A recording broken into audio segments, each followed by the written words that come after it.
Hi, good evening. Welcome to amazing stuff machine APPSC. So friends, అందరూ ఎలా ఉన్నారు?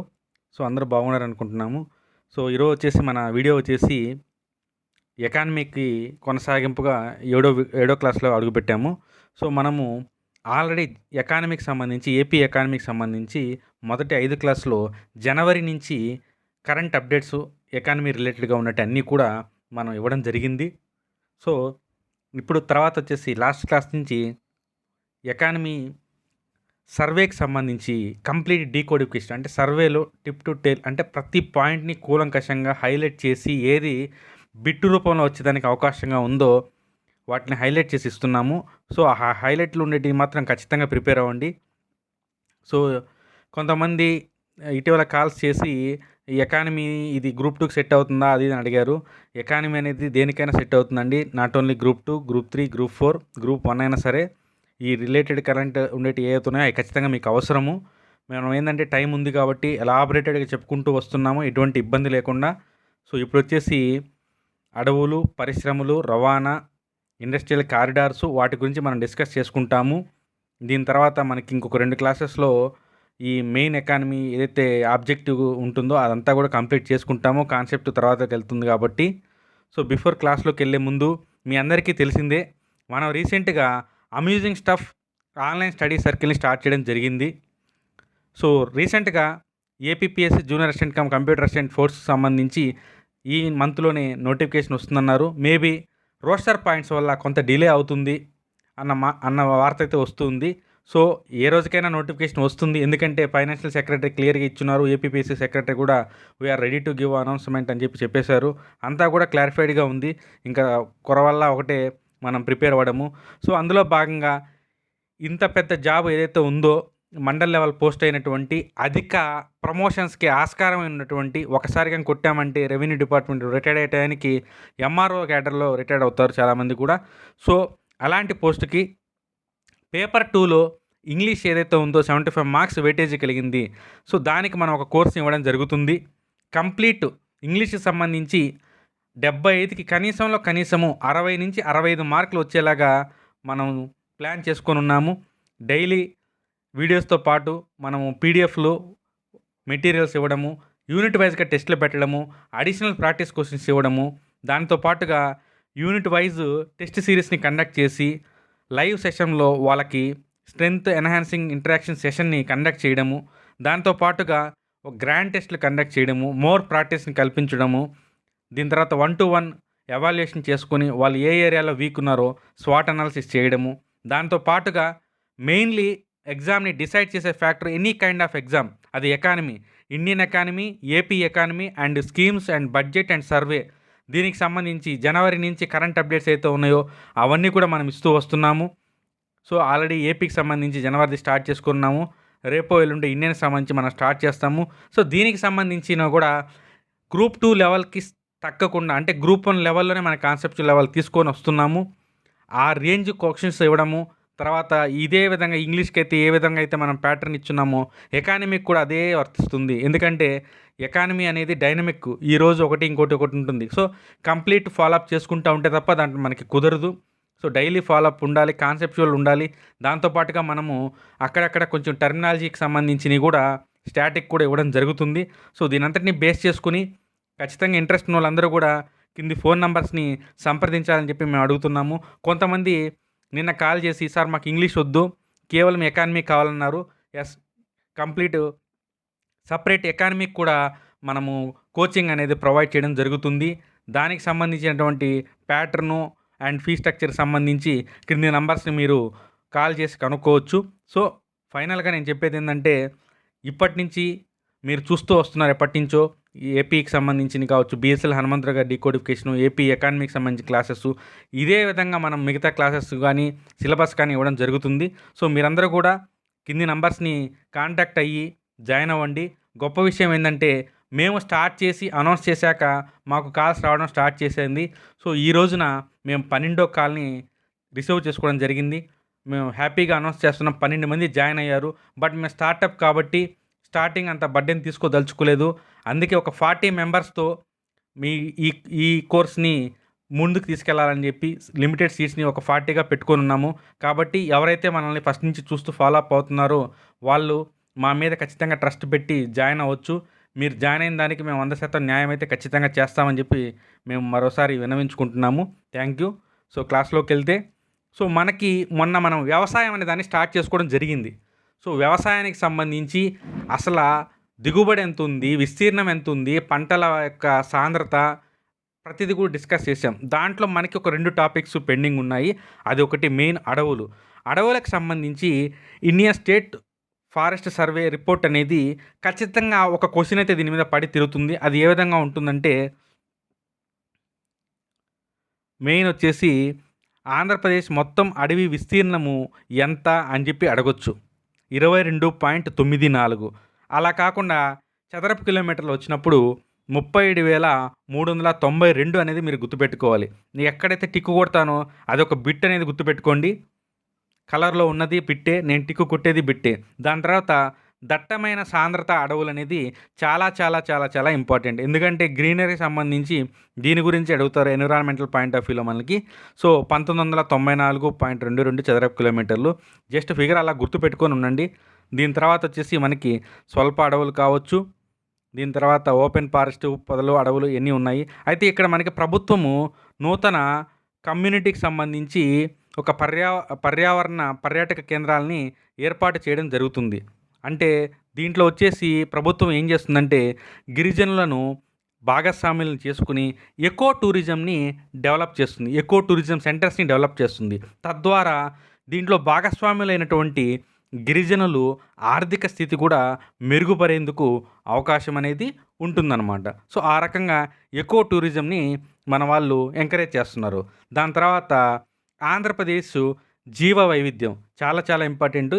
మనకి జాగ్రఫీ పాయింట్ ఆఫ్ వ్యూలో మన రాష్ట్రంలో ఉన్నటువంటి వన్యప్రాణి సంరక్షక కేంద్రాలు అని ఇచ్చి అక్కడ ఏ రకమైనటువంటి జంతువు, ఏ రకమైనటువంటి పక్షులు పెరుగుతున్నాయని చెప్పి మ్యాచ్ ద ఫాలోయింగ్ అడగొచ్చు. తర్వాత జాతీయ పార్కులకు సంబంధించి ఇవి రావచ్చు. సో అందుకని చెప్పేసి వాటి గురించి ఒకసారి జాగ్రఫీ పాయింట్ ఆఫ్ వ్యూలో మీరందరూ కూడా చూసుకుంటే బెటరు. ఇప్పుడు రోళ్లపాడులో ఏ రకమైనటువంటి జంతువుల్ని పెంచుతున్నారని చెప్పి మీకు అడగవచ్చు. సో అలాగా ప్రతిదీ కూడా మీరు రాసుకొని వాటిని నోట్ చేసుకొని పెట్టడం అనేది జాగ్రఫీ ఏపీకి సంబంధించి చాలా బెటర్గా ఉంటుంది. అయితే మనకి ఇక్కడ క్వశ్చను ఏ విధంగా ఉంటుందంటే ఆంధ్రప్రదేశ్ జీవ వైవిధ్యానికి సంబంధించి వన్యప్రాణి సంరక్షణ కేంద్రాలు కావచ్చు, జాతీయ పార్కులు కావచ్చు, వాటి విస్తీర్ణము ఎంత అని అడగొచ్చు. ఫర్ ఎగ్జాంపుల్ 8,139 అని అనుకుంటే అది అటవీ విస్తీర్ణంలో ఎంత అని చెప్పి అడగొచ్చు. ఎందుకంటే ఇటీవల కాలంలో పేపర్ అనేది చాలా చాలా చాలా డిఫికల్ట్గా అయిపోతుంది. ఎందుకంటే కాంపిటేటివ్ అనేది ఆ రకంగా ఉంది కాబట్టి వాళ్ళందరినీ ఫిల్టర్ చేయాలనే ఉద్దేశంతో ఇన్నోవేటివ్ క్వశ్చన్స్ అనేవి వస్తూ ఉన్నాయి. సో పాతకాలంలో సెంటర్ ఇచ్చేసి అక్కడ ఏం దొరుకుద్ది అని చెప్పి చెప్తారు సంరక్షణ కేంద్రం. అయితే ఇప్పుడు ఏంటంటే వాటి విస్తీర్ణం ఎంత అని అడగొచ్చు. ఆ విస్తీర్ణము కంపేర్ చేసినప్పుడు అటవీ విస్తీర్ణంలో ఎంత అని, అలా కాకుండా ఆ విస్తీర్ణము రాష్ట్ర భౌగోళిక విస్తీర్ణంలో ఎంత అని చెప్పి అడగొచ్చు. సో ఆ రకంగా మనకి అటవీ విస్తీర్ణంలో అయితే 21.87, భౌగోళిక విస్తీర్ణంలో అయితే 4.99. సో ఇది ఆంధ్రప్రదేశ్ జీవ వైవిధ్యానికి సంబంధించి మనం గుర్తుపెట్టుకోవాల్సినటువంటి విషయాలు. దాని తర్వాత మార్కెటింగ్. ఎందుకంటే ఇటీవల కాలంలో ఆంధ్రప్రదేశ్ ప్రభుత్వము సచివాలయాల దగ్గర ఉన్నటువంటి రైతు భరోసా కేంద్రంలోనే మనకి మార్కెటింగ్ సంబంధించినటువంటి గోడౌన్స్ని ఏర్పాటు చేస్తూ వస్తుంది. సో ఆ రకంగా అసలు మన ఆంధ్రప్రదేశ్ రాష్ట్రంలో మొత్తం ఎన్ని వ్యవసాయ గోడౌన్లు ఉన్నాయని చెప్పి అడిగినప్పుడు 1043 1043 గోడౌన్స్ ఉన్నాయి. తద్వారా నిల్వ సామర్థ్యము ఊరికే మన ఐడియా కోసము గుర్తుపెట్టుకుంటే 9,57,337 మెట్రిక్ టన్నుల సామర్థ్యం ఉంది. సో 1043 ఇది మాత్రం గుర్తుపెట్టుకోండి, అడిగేదానికి స్కోప్ ఉంది. అయితే రైతు బంధు అనేటువంటి పథకం ద్వారా 2020-21లో 532 మంది రైతులకు 70 లక్షల రూపాయల రుణం అనేది ఇవ్వడం జరిగింది. సో అంటే రైతు బంధం పథకం అంటే రైతులు వారి యొక్క ఏదైతే ప్యాడీ వడ్లు అయితే ఉన్నాయో వాటిని ధాన్యాన్ని గోడౌన్లకి తరలించి వాటిని అమ్ముకునే లోపలే వాళ్ళకి అత్యవసరం ఉండొచ్చు, ఆ టైంలో రేటు ఉండకపోవచ్చు, అందుకని చెప్పి వాళ్ళు గోడౌన్లో స్టోర్ చేసుకుంటారు. ఫర్ ఎగ్జాంపుల్ 100 బస్తాలు స్టోర్ చేసుకున్నప్పుడు దాంట్లో ఒక 70% ఆఫ్ అమౌంట్‌ని వాళ్ళ దగ్గర నుంచి తీసుకోవచ్చు. వాళ్ళు ఎప్పుడైతే దాన్ని ధాన్యాన్ని అమ్ముకుంటారో అప్పుడు ఆ అమౌంట్‌ని పట్టుకొని రిమైనింగ్ డబ్బులు తీసుకుంటారు. దీన్నే రైతు బంధు పథకం అంటారు. దీనికి ఇంట్రెస్ట్ అనేది ఉండదు సర్టెన్ టైమ్ దాకా. సో, దాంతో పాటుగా మన రాష్ట్ర ప్రభుత్వము మద్దతు ధరలు ప్రకటించడం జరిగింది. వీటన్నిటిని కూడా ఒకసారి మీరు నోట్ చేసుకుంటే సరిపోతుంది. మిర్చి, పసుపు, ఉల్లిగడ్డ, చిరుధాన్యాలు, అరటి కింటాలు, బత్తాయి ఇవన్నీ కూడా ఒకసారి చూసుకుంటే సరిపోతుంది. ఇక్కడి నుంచి మనకి పరిశ్రమలు స్టార్ట్ అవుతుంది. ఏపీ ఇండస్ట్రీకి సంబంధించి మనకి చాలా వరకు చాలా తక్కువ స్కోప్ ఉన్నట్టుగా అనిపిస్తుంది. అంటే లైక్ ఎప్పుడైతే మనము బైఫర్కేషన్ ద్వారా తెలంగాణలో ఉన్నటువంటి హైదరాబాద్‌ని పోగొట్టుకున్నామో, అక్కడి నుంచి మనకి పెద్ద పరిశ్రమలు, ఎంఎస్ఎంఈ సెక్టారు చాలా వరకు ఒత్తిడికి గురైన విషయం అందరికీ తెలిసిందే. దాని తర్వాత నూతనంగా ఏర్పడినటువంటి ప్రభుత్వము రకరకాల చర్యలు తీసుకునింది. తద్వారా 2019లో మళ్ళా ఇంకో ప్రభుత్వం వచ్చినప్పుడు డెవలప్‌మెంట్స్ ఏమున్నాయని గాని మనం పరిగణలోకి తీసుకొని ఒకసారి సర్వేని గాని తెరిచి చూస్తే దాంట్లో మనకి రీసెంట్ యాక్టివిటీ కింద ఆంధ్రప్రదేశు పారిశ్రామిక విధానం అనేది వస్తుంది. దీని గురించి ఆల్రెడీ మనం డిస్కస్ చేసుకొని ఉన్నాము. 2020-23 వరకు దీన్ని ప్రవేశపెట్టడం జరిగింది. ఆ 2023లో కోవిడ్ యొక్క పరిస్థితుల్ని దృష్టిలో పెట్టుకొని తర్వాత పరిస్థితులు బాగుంటే దాన్ని కొనసాగించడమా లేకుంటే ఇంకొంచెం యాడ్ చేయడమా అనేది అనౌన్స్ చేస్తామని చెప్పడం జరిగింది. ఇందులో భాగంగా ఆర్థిక వృద్ధిని ప్రోత్సహించడానికి ఉత్పాదక రంగానికి అధిక ప్రాధాన్యతంగా పెద్ద ఎత్తున ఉపాధి కల్పించేటువంటి 10 ముఖ్యమైన రంగాలను వీళ్ళు గుర్తించడం జరిగింది. 10 ముఖ్యమైన రంగాలను వీళ్ళు గుర్తించడం జరిగింది. సో, ఈ పారిశ్రామిక విధానం 2020-23 ప్రకారము ఇది 2020 ఏప్రిల్ 1 నుంచి 2023 31 వరకు ప్రోత్సాహకాలు, వసతులు అమలవుతాయి. సో, క్వెషన్ ఏ విధంగా ఉంటుందంటే ఆంధ్రప్రదేశ్ ప్రభుత్వము పారిశ్రామిక విధానం 2020-23లో ప్రకటించినటువంటి వసతులు మరియు ప్రోత్సాహకాలు ఏ సమయం నుంచి ఏ సమయం వరకు వర్తిస్తాయి? ఆప్షన్స్ ఇస్తారు. అందులో మన ఆన్సర్ ఏంటి? 2020 ఏప్రిల్ 1 నుంచి 2023 మార్చి 31 వరకు ఆ ప్రోత్సాహకాలు ఉంటాయి. తర్వాత ఇంకా ఫర్ ఎగ్జాంపుల్ అడగొచ్చు. పారిశ్రామిక తీర్మానం 2020-23 సంబంధించి సరికాని దాన్ని కనుక్కోండి అని చెప్పి ఇలా ఇస్తారు. దాంట్లో పాయింట్స్ ఏముంటాయంటే మెయిన్ పాయింట్ నూతన పారిశ్రామిక విధానంలో పెట్టుబడులకు ముప్పు లేకుండా చేయడం అనేది చాలా మెయిన్ మూల స్తంభంగా ఉంటుంది. అంటే దీన్ని మనం డీరిస్కింగ్ అని చెప్పి అంటున్నాము. అంతేకాకుండా ఈ పారిశ్రామిక విధానంలో అన్నిటికన్నా ముఖ్యమైనది పరిశ్రమలకు వన్ స్టాప్ రిసోర్స్ మరియు సపోర్ట్ సెంటర్గా పనిచేసే వైఎస్ఆర్ ఏపీ1 పరిశ్రమలకు వన్ స్టాప్ రిసోర్స్ మరియు సపోర్ట్ సెంటర్గా పనిచేసేటువంటి వైఎస్ఆర్ ఏపీ1 అనేటువంటి బహుముఖ వ్యాపార ప్రారంభ కేంద్రానికి సంబంధించి ప్రభుత్వం దీన్ని ప్రవేశపెట్టింది. చాలా ఇంపార్టెంట్ వైఎస్ఆర్ ఏపీ1. దీంట్లో ఏం చేస్తారంటే పరిశ్రమలకు సంబంధించినటువంటి ఇన్స్టాల్మెంట్ అంటే వాళ్ళ ఇన్స్టాలేషన్కి సంబంధించి కావాల్సినటువంటి వసతులు, సౌకర్యాలు, పర్మిషన్స్, పర్యావరణం వంటి కావచ్చు, ఎవ్రీథింగ్ ఒక సింగిల్ విండో సిస్టమ్ లాగా ఈ one stop resource support system YSR AP one అనేది పనిచేస్తుంది. అంతేకాకుండా ఎంఎస్ఎంఈ రంగానికి సంబంధించి ఉపాధి కల్పన, ప్రాంతీయ అభివృద్ధికి ఇది ఒక ఉత్ప్రేరకంగా పనిచేస్తుంది. అంటే ఉపాధిని కల్పిస్తుంది, ప్రాంతీయంగా అభివృద్ధికి కూడా ఇది చాలా బాగా వర్కౌట్ చేస్తుందని చెప్పడం జరిగింది. దీంట్లో ముఖ్యంగా ఖనిజ, నిర్మాణ సామాగ్రి, డ్రగ్స్, ఫార్మాసిటికల్స్, ఫ్యాబ్రికేటెడ్ సామాగ్రి, వర్తకము, సేవా రంగాల్లో ఈ ఎంఎస్ఎంఈ యూనిట్లు అనేటివి అధికంగా ఉన్నాయని చెప్తూ ఉన్నారు. సో, ఈ ఎంఎస్ఎంఈ రంగాన్ని ఇంకా బాగా డెవలప్ చేయడానికి ప్రభుత్వము అనేక రకాల సమగ్ర చట్టాన్ని అందిస్తుంది. సో, ఈ ఎంఎస్ఎంఈ సెక్టార్కి సంబంధించి 2019-20 సంవత్సరంలో 2,979 కోట్ల పెట్టుబడితో దాదాపుగా 10,000 ఎంఎస్ఎంఈలు స్థాపించబడ్డాయని, తద్వారా 76,000 మందికి ఉపాధి కల్పించబడమని తెలిసింది. అంటే 10x7 అనేది గుర్తుపెట్టుకుంటే సరిపోతుంది. 10,000 ఎంఎస్ఎంఈలు ఎంతమందికి? 76,000 మందికి. ఎన్ని కోట్లు? 2,900 కోట్లు. సో, ఇది ఖచ్చితంగా అడిగేదానికి స్కోప్ ఉంది. దీని తర్వాత మనకి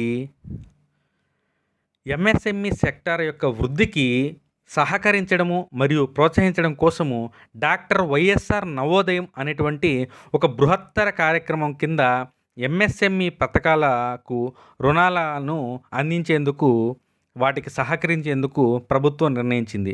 OTR one time restructuring the loans అనమాట. అంటే ఈ ఓటీఆర్ అమలుకు సంబంధించి ఎలా ఉంటుందంటే, అసలు ఈ ఓటీఆర్ అంటే ఏంటంటే వన్ టైం రీస్ట్రక్చరింగ్ సంబంధించి వన్స్ ప్రభుత్వం దగ్గర లోన్స్ తీసుకున్నటువంటి ఈ ఎంఎస్ఎంఈలకి వాటి యొక్క పనితీరు ఆధారంగా వాటికి కొంత డిస్కౌంట్ లైక్ సబ్సిడీ అనేది ఇవ్వడం జరుగుతుంది. సో ఎప్పటి నుంచో ఈ ఓటీఆర్ అనేది ఎంఎస్ఎంఈలకు ఒక కళ్ళలాగుంది. వాటి అమలుకు సహకరించే విధంగా ప్రభుత్వం నిర్ణయం తీసుకుంటుందని చెప్పి డాక్టర్ వైఎస్ఆర్ నవోదయం అనేటువంటి కార్యక్రమం కింద వీళ్ళు చెప్పడం జరిగింది.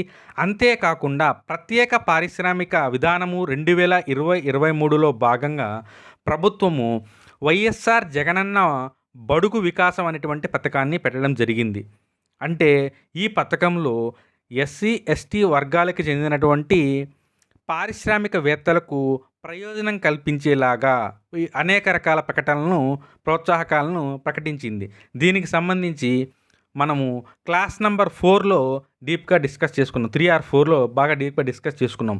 అంటే రిజిస్టర్ ఫీజు, వాటిలో భూముల కొనుగోలు విషయంలో కావచ్చు, స్టేట్ జిఎస్టీలో కావచ్చు, యూనిట్ కరెంటు ధరలో కావచ్చు, భూముల కొనుగోలు ధరలో కావచ్చు, రకరకాలమైనటువంటి డిస్కౌంట్స్ అనేవి ఇవ్వడం జరిగింది. ఆ ప్రోత్సాహకాలన్నీ కూడా మ్యాచ్ ద ఫాలోయింగ్ టైప్లు ఇవ్వచ్చు. ఖచ్చితంగా మా క్లాస్ని రిఫర్ చేయండి. దీని తర్వాత మోస్ట్ బర్నింగ్ ఇంపార్టెంట్ టాపిక్ ఏంటంటే పారిశ్రామిక కారిడార్లు. చెన్నై బెంగళూరు పారిశ్రామిక కారిడార్ సిబిఐసి. అయితే ఈ సిబిఐసి రాష్ట్రాలు ఏమేమి అని అడిగినప్పుడు తమిళనాడు, కర్ణాటక, ఆంధ్రప్రదేశ్ ఈ 3 రాష్ట్రాలను సిబిఐసి రాష్ట్రాలని చెప్పి పిలుస్తారు. ఇది సిబిఐసి ప్రాంతం మొత్తము 47.5 మిలియన్ జనాభాని కలిగి ఉంది. 47.5 మిలియన్ జనాభాని కలిగి ఉంది. తర్వాత ఇది దేశ జనాభాని తీసుకుంటే 3.7 జనాభాని కలిగి ఉందని చెప్పి మనకి ఆ పాయింట్ సంబంధించి స్టాటిక్ అనేది ఇవ్వడం జరిగింది. అయితే ఇక్కడ మన డైనమిక్ ఏంటనేదంటే సిబిఐసిలో భాగంగా కృష్ణపట్నం నోడ్ ఏదైతే ఉందో దాని పరిధిలో దాదాపుగా 14,000 ఎకరాల పరిధి మేరకు 2 బ్లాకుల్లో డెవలప్ చేయాలని, అందులో +2 బ్లాక్ వచ్చేసి నెల్లూరు జిల్లాలోని కృష్ణపట్నం పోర్టు, చిత్తూరు జిల్లాలోని శ్రీకాకుళం మండలం తాటిపత్తి దగ్గర 2 ఏరియాస్లో డెవలప్ చేయాలని చెప్పి వీళ్ళు ప్లాన్ చేయడం జరిగింది. వన్స్ మొదటి దశ కానీ పూర్తయితే కృష్ణపట్నం నోడ్ ఆధారంగా సుమారు 98,000 మందికి ఉపాధి కలిగిస్తుందని చెప్పి మన వాళ్ళు భావిస్తున్నారు. సో సిబిఐసి అయ్యాక విసిఐసి అంటే వైజాగ్ చెన్నై పారిశ్రామిక కారిడారు. సో సిబిఐసి ఏ విధంగా అయితే ఉందో ఈ విసిఐసి కూడా అదే విధంగా ఉంది. ఇదేంటయ్యా అంటే భారతదేశంలో మొట్టమొదటి తీర ప్రాంత కారిడార్. ఇది మొట్టమొదటి తీర ప్రాంత corridor, east coast economic corridor ఈసిఐసిలో భాగంగా విశాఖపట్నం చెన్నై ఇండస్ట్రియల్ కారిడార్ అనేది చాలా కీలక భాగంగా ఉంది. అంతేకాకుండా ఈ విసిఐసి అనేది స్వర్ణ చతుర్భుజి అంటే గోల్డెన్ క్వాడ్రిలేటర్తో జత చేయడం జరిగింది. తద్వారా భారతదేశం యొక్క యాక్ట్ ఈస్ట్ పాలసీ మరియు మేక్ ఇన్ ఇండియా వంటి క్యాంపెయిన్లలో ఈ విసిఐసి అనేది అత్యంత కీలక పాత్ర పోషించే అవకాశం ఉంది. సిబిఐసి ఏ విధంగా అయితే ఉందో విసిఐసి కూడా చాలా కీలకంగా ఉంది. అంతేకాకుండా దాంతో కంపేర్ చేసినప్పుడు ఇది మన రాష్ట్రంలో ఎక్కువగా విస్తరించి ఉంది. కారణం ఏంటంటే మనకున్నటువంటి ఈ కోస్టల్ ఏరియానే. సో దాదాపుగా 974 కిలోమీటర్ల తీర ప్రాంతాన్ని కలిగి 9 జిల్లాల్లో ఇది విస్తరించి ఉండడం అనేది చాలా గొప్ప విషయంగా తీసుకున్నారు. సో సుమారు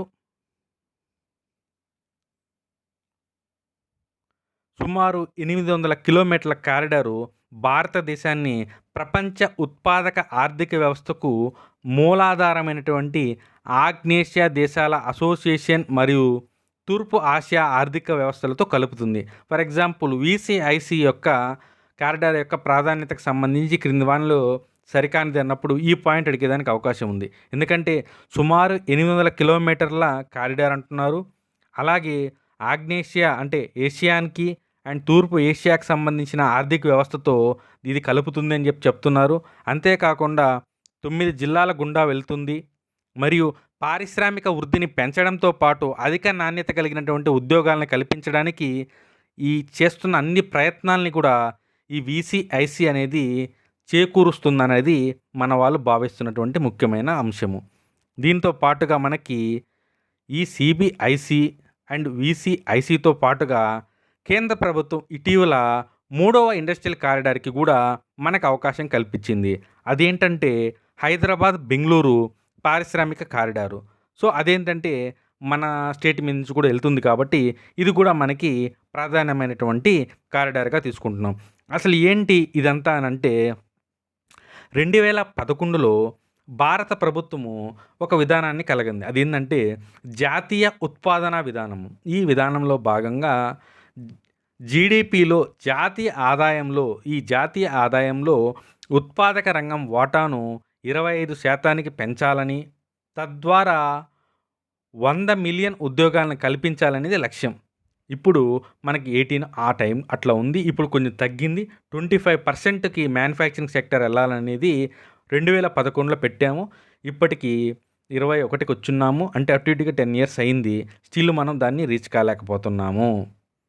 సో అయితే ఇక్కడ మనకి కొన్ని ఏమంటారు వాటిని ప్రోత్సాహకాలుగా కొన్ని ఇన్నోవేటివ్ని తీసుకురావడం జరిగింది. అదేంటంటే ప్రాథమిక రంగం నుండి ద్వితీయ మరియు గౌణ రంగాలకు మారుతున్నటువంటి వ్యక్తుల ఉత్పాదక వాతావరణాన్ని కల్పించడం కోసం, అంటే వాళ్ళని ఎంకరేజ్ చేయడం కోసము ఇంటెన్సివ్ లాగా సమీకృత పారిశ్రామిక టౌన్షిప్లను అభివృద్ధి చేసేందుకు నిమ్జెడ్ని తీసుకురావడం జరిగింది. ఈ నిమ్జెడ్ అంటే నేషనల్ ఇన్వెస్ట్మెంట్ మ్యానుఫ్యాక్చరింగ్ జోన్స్ అన్నమాట. సో ఇక్కడ ఏంటంటే ఇన్వెస్టింగ్ చేసుకొని టౌన్షిప్లని వాటిని డెవలప్ చేసుకొని ఒక ఇండస్ట్రియల్ టౌన్షిప్ని బిల్డ్ చేసుకొని తద్వారా అధిక ఉత్పాదకాలని డెవలప్ చేయడము, అధిక ఉపాధిని కల్పించడము, దాన్ని ఒక మోడల్గా తీసుకురావడం. అంతకుముందు మనకి ఎస్సీజెడ్లు అనేటివి ఉండేటివి. దాని తర్వాత మనం నిమ్జెడ్ని తీసుకురావడం జరిగింది. తర్వాత ఏపీఐఐసి ద్వారా 475 పారిశ్రామిక పార్కులు వచ్చినట్టు, అలాగే 6 ఎస్సీజెడ్లు వచ్చినట్లు, 20 ఎస్పీవీస్ అంటే స్పెషల్ పర్పస్ వెహికల్స్ అని, తర్వాత జేవీ అంటే జాయింట్ వెంచర్స్ ఉన్నాయని చెప్పడం జరిగింది. సో ఓవరాల్గా ఈ పరిశ్రమలకు సంబంధించి ఏపీఐఐసికి సంబంధించి ఈ లిస్ట్ అనేది ఈ విధంగా ఉన్నాయి. 31 ఎంఎస్ఎంఈ పార్కులను డెవలప్ చేసిందని, 21 ఆటో నగర్లని డెవలప్ చేసిందని మనకు తెలుస్తుంది. తర్వాత గనులకు సంబంధించి మనకు చాలా ఇంపార్టెంట్. ఎందుకంటే ఆంధ్రప్రదేశ్ రత్నాల గర్భ అని మనం దాన్ని పిలుస్తారు. అంతేకాకుండా ఖనిజాల నెలవంక అని కూడా పిలుస్తారు. రత్న గర్భ అని కూడా పిలుస్తారు. అలాంటి రాష్ట్రంలో ఖనిజాలకి ప్రధాన వాటాదారులుగా మన రాష్ట్రం అనేది ఉంది. అంతేకాకుండా ప్రత్యేకించి పారిశ్రామిక ఖనిజాలకి మనం ప్రసిద్ధిగాంచి ఉన్నాము.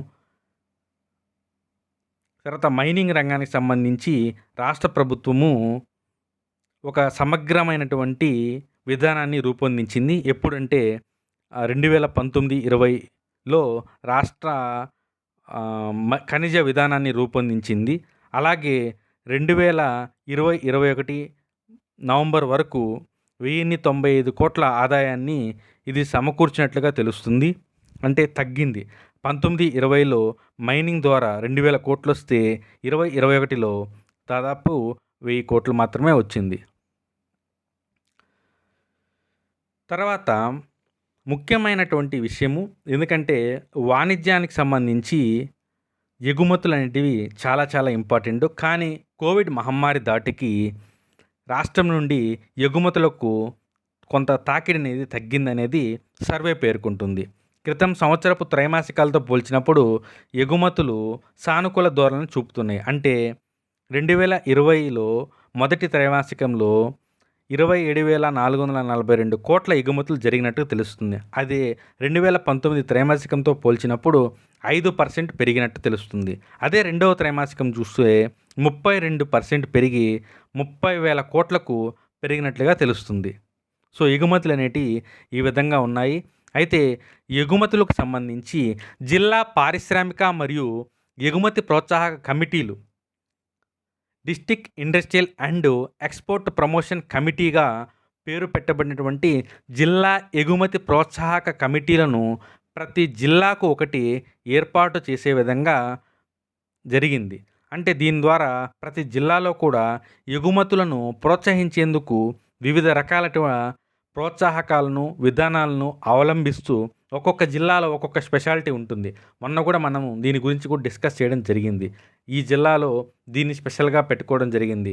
తద్వారా ఆ జిల్లా నుంచి వచ్చేటువంటి ఆ ప్రధానమైనటువంటి పంట లేదంటే పరిశ్రమకు సంబంధించినటువంటి ఈ థింగ్స్ ఏవైతే ఉన్నాయో వాటిలో స్పెషలైజ్ అయ్యి ప్రపంచ ప్రఖ్యాతిగాంచే విధంగా డెవలప్ అవ్వాలని చెప్పి ఒక సమగ్ర ఎగుమతి విధానాన్ని తయారు చేయడం జరిగింది. దీనికి సంబంధించి జిల్లా స్థాయిలో వస్తున్నటువంటి లాజిస్టిక్స్ ఇష్యూ, వ్యవసాయ ఎగుమతులు, సేవల ఎగుమతులు, ఇతర ఎగుమతులకు సంబంధించి వస్తున్న అన్ని సమస్యలను సమీక్షించి తద్వారా ఎగుమతులను ప్రోత్సహించే విధంగా తగిన చర్యలన్నిటి తీసుకోవడం జరిగింది. అయితే సో ఎగుమతులకు సంబంధించి ఇన్ఫర్మేషన్ అనేది ఆ విధంగా ఉంది. తర్వాత మనకి most burning issue and present Telugu రాష్ట్రాల మధ్య అత్యంత వివాదాస్పదమైనటువంటి అంశము జలవనరులు. ఎందుకంటే దీనికి సంబంధించి ఒక ఫుల్ క్లాస్ చెప్పుకున్న తక్కువ. ఎందుకంటే అసలు పునాది ఎక్కడుంది అనేది మనం చూడాలా. ఎందుకంటే నదుల నిర్వహణ బోర్డులకు సంబంధించి ఇప్పటికీ కూడా స్పష్టత లేకపోవడము అదొకటి మెయిన్ రీజన్గా ఉంది. దీని తర్వాత గోదావరి జలాల యొక్క పంపిణీ అనేది ఇప్పటికీ కూడా ఖరారు కాకపోవడం అనేది ఒక పెద్ద సమస్యగా ఉంది. గోదావరి నదీ పరివాహక ప్రాంతంలో ప్రస్తుతం ఆంధ్రప్రదేశ్ రాష్ట్రము 308 టీఎంసీలు వినియోగించుకుంటుందని, నిర్మాణంలో ఉన్నటువంటి ప్రాజెక్టుల ద్వారా 468 టీఎంసీలను వినియోగించుకుంటుందని తెలుస్తుంది. తర్వాత మనకి మెయిన్ ఇంపార్టెంటు కృష్ణా నదీ పరివాహక ప్రాంతం కింద రాష్ట్రంలో 811 టీఎంసీలను ప్రస్తుతం ఉన్నటువంటి ప్రాజెక్టుల ద్వారా 512, నిర్మాణంలో ఉన్నటువంటి ప్రాజెక్టుల ద్వారా 150 అనేది తీసుకురావడం జరిగింది.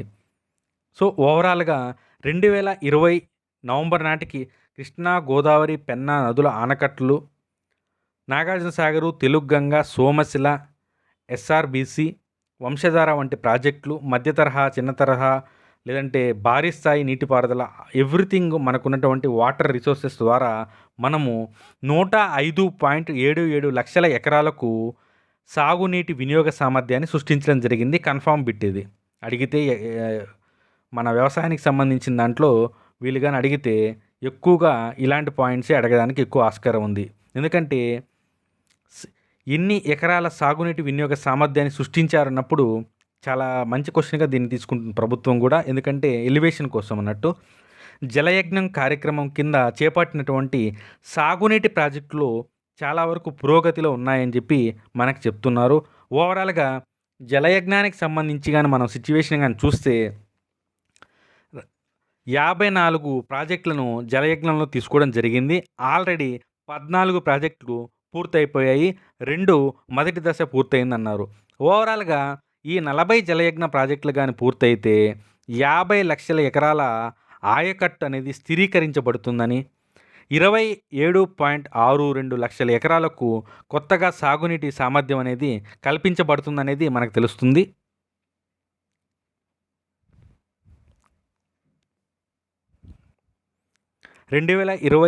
అక్టోబర్ 31 నాటికి ఆంధ్రప్రదేశ్ వ్యవస్థాపిత సామర్థ్యము 18,799 మెగావాట్లు. అంటే విద్యుత్తుకు సంబంధించి ఖచ్చితంగా ఒకవేళ క్వశ్చన్ కానీ అడిగితే శక్తి వనరుల కింద జాగ్రఫీ పాయింట్ ఆఫ్ వ్యూలో లేదంటే ఎకానమీ పాయింట్ ఆఫ్ వ్యూలో విద్యుత్లో శక్తి వనరులో ఆంధ్రప్రదేశ్ యొక్క స్థాపిత విద్యుత్ సామర్థ్యం ఎంత అని చెప్పి అడిగినప్పుడు 18,799.56 మెగావాట్లు అనేది గుర్తుపెట్టుకోవాలి. దాంట్లో మనకి అధికంగా ఎక్కువగా మనకి జల విద్యుత్ నుంచి కాంట్రిబ్యూషన్ అనేది ఉందనేది గుర్తుపెట్టుకోవాలి. సో ఇవన్నీ జనరల్గా చూసుకుంటే సరిపోతుంది మీరు. తర్వాత మనకి ప్రసరణ నష్టాలు అంటే ఈ సప్లీ టైంలో లీక్స్ కావచ్చు, డ్యామేజెస్ వాటికి సంబంధించి 2019-20లో 2.91 ఉన్నటువంటి ఈ నష్టాల ప్రసరణ అనేది 2020-21లో 26% తాత్కాలికంగా తగ్గినట్లుగా మనకు తెలుస్తుంది. అంతేకాకుండా 2021లో విద్యుత్ శాఖ అనేది 1x18 మెగావాట్స్ ఒకటి, 1x800 అనేటి మరొక 5 స్టేజ్ 5, స్టేజ్ 2 కింద 2 ముఖ్యమైన పథకాలను అమలు చేస్తుంది.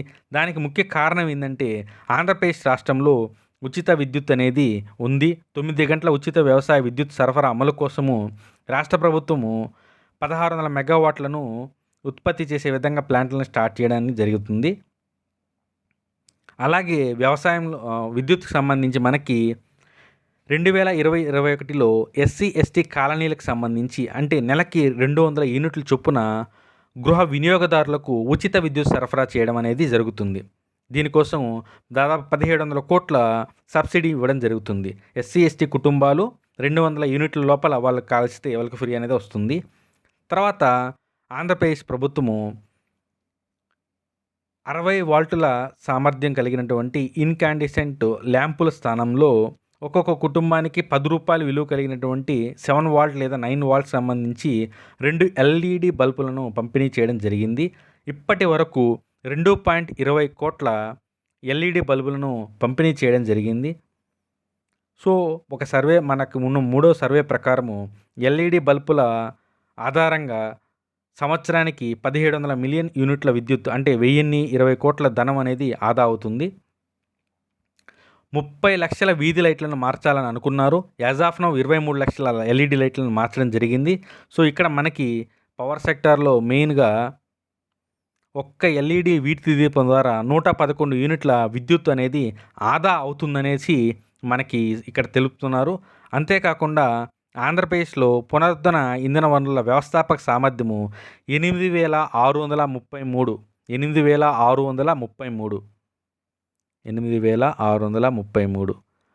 చాలా ఇంపార్టెంట్. అందులో సౌర విద్యుత్తు 3957, పవన విద్యుత్తు 4083, చిన్న జల విద్యుత్ ప్రాజెక్టుల ద్వారా 102 మెగావాట్లు అనేటివి వస్తూ ఉన్నాయి. రిమైనింగు 489 వచ్చేసి బయోమాస్, బగాసి ఇటువంటి వ్యర్థాల నుంచి వచ్చేటువంటి విద్యుత్ ప్రాజెక్టుల నుంచి వస్తుందనేది గుర్తుపెట్టుకోవాలి. ఇది చాలా ఇంపార్టెంట్. ఇది తర్వాత రోడ్లకు సంబంధించి 2020 డిసెంబర్ నాటికి ఎలా ఉంది అని కానీ మనం కనుక పరిశీలించి చూస్తే 1,00,000 జనాభాకు జాతీయ రహదారుల సాంద్రత అనేది 13.72 ఉంది. అదే సమయంలో జాతీయ సగటు చూస్తే 10.89 ఉంది. అలాగే రాష్ట్రంలో ప్రతి 1000 చదరపు కిలోమీటర్లకి జాతీయ రహదారుల పొడవు అనేది 41.46 కిలోమీటర్లు ఉండగా జాతీయ సగటు అనేది 40 మాత్రమే ఉంది. సో మనకి ఇక్కడ చెప్పుకునేటప్పుడు ఇదంతా కూడా ఎకానమీ పాయింట్ ఆఫ్ వ్యూలో కనపడుతుంది, కానీ ఇది జాగ్రఫీలో ఉన్నటువంటి రోడ్డు రవాణా వ్యవస్థ కింద కూడా దీన్ని కన్సిడర్ చేయొచ్చు. ఎందుకంటే ఎంత శాతము ఇవి ఉన్నాయి అనేది చూసుకోవాలి. సో మొత్తము 38 జాతీయ రహదారులు ఉన్నాయని, వాటి పొడవు 6943 కిలోమీటర్లు పొడుగున్నట్లుగా, అంతేకాకుండా రిజిస్టర్డ్ వాహనాలు 1,38,00,000 ఉన్నట్లు తెలుస్తుంది. సో రవాణా అంటున్నాం కాబట్టి రవాణాకు సంబంధించినటువంటి పథకాన్ని మనము ఒకసారి కూడా గుర్తు చేసుకోవాలి. అదేంటంటే వైఎస్ఆర్ వాహన మిత్ర. ఈ పథకం ద్వారా ఆటో, క్యాబులు, ట్యాక్సీలు వాటికి సంబంధించినటువంటి లబ్ధిదారులు ఎవరైతే ఉన్నారో బీపీఎల్ కుటుంబాల్లో ఉన్నటువంటి ఈ వాహన యజమానులకి ₹10,000 వార్షికంగా ప్రభుత్వం అనేది ఆర్థిక సాయం అందిస్తుంది. సో ₹10,000 ఆటో, ట్యాక్సీ, క్యాబ్స్ అన్నమాట. ఎల్లో బోర్డ్ అనేది కూడా గుర్తుపెట్టుకోండి. సో 2020-21 లబ్ధిదారులు వచ్చేసి 2,73,985 మందికి ₹10,000 లెక్కన ఇవ్వడం జరిగింది. తర్వాత మనకి ఆర్టీసీకి సంబంధించి ఇక్కడ ఒక అవార్డు రావడం జరిగింది. కౌశల్యాచార్య అవార్డు అనమాట. ఎందుకు ఈ అవార్డు ఇచ్చారంటే ఐటీఐ అప్రెంటిస్లకు శిక్షణ ఇచ్చినందుకు ఆర్టీసీకి భారత ప్రభుత్వ కౌశల్ వికాస్ మరియు వ్యవస్థాపకత మంత్రిత్వ శాఖ అనేది కౌశలాచార్య అవార్డుని ఇవ్వడం జరిగింది. సో ఈ రోజున మనం క్లాస్ ఇంతవరకు చెప్పుకోవడం జరిగింది. సో మరోసారి అందరికీ కూడా ఇంకో పాయింట్ గుర్తు చేయదలుచుకున్నాను. సో ఇంగ్లీష్కి సంబంధించి ప్లస్ ఎకానమీకి సంబంధించి ఏపీ ఇండియాకి సంబంధించి మన కోర్స్ ఏదైతే ఉందో దాని గురించి మీకు ఎటువంటి సందేహాలు ఉన్నా కానీ మీరు కాల్ చేసి అడగొచ్చు. పేపర్స్ ఏ విధంగా పంపిస్తాం, ప్రింట్ చేసి బుక్ టైప్లో మనం పంపిస్తాము. యూనిట్ వైజ్గా టెస్ట్లు అండ్ వీక్లీ టెస్ట్లు ఇంపార్టెంట్. ఇక్కడ వీక్లీ టెస్ట్లు అంటున్నాయి, ఎందుకంటే ఎగ్జామ్ డిలే అయినప్పటికీ మీరు అదే ప్లాట్ఫామ్లో ఉంటూ ఆ ఫామ్ని కొనసాగించేలాగా మనము చర్యలు తీసుకోవడం జరుగుతుంది. పేపర్ ఎవాల్యుయేషన్ ఉంటుంది. ప్లస్ వాటికి సంబంధించి ఎవరు ఎక్కడ వీక్ ఉన్నారో వాటిని ఇంకోసారి అడ్రస్ చేస్తూ వీడియో రూపంలో మీకు ఎక్స్ప్లెయిన్ చేయడం జరుగుతుంది. సో అందరూ కూడా ఒకసారి కాంటాక్ట్ చేయండి. అంతేకాకుండా కొంతమంది నిన్న కాల్ చేసినప్పుడు మేము హౌస్ వైఫ్లుగా ఉన్నాము, మాకు ఎలా అవుతుంది దీనికి టైం టేబుల్స్ అయ్యి అన్నప్పుడు మనము వాళ్ళ యొక్క టైంని బేస్ చేసుకుని వాళ్ళకి టైం టేబుల్స్ ఇస్తూ పర్సనల్ సపోర్ట్ కూడా టెక్నికల్గా ఎటువంటి డౌట్స్ ఉన్నా కానీ వాటికి సంబంధించి ఒక ప్లాట్ఫామ్గా ఉండేలాగా ప్లాన్ చేయడం జరిగింది. సో వాళ్ళందరికీ కూడా ఇంకోసారి పాత క్లాసెస్ అన్నీ కూడా విని మీరు ఓకే అనుకున్నప్పుడు కాల్ చేయవలసిందిగా కోరుతున్నాము. Thank you. Please subscribe.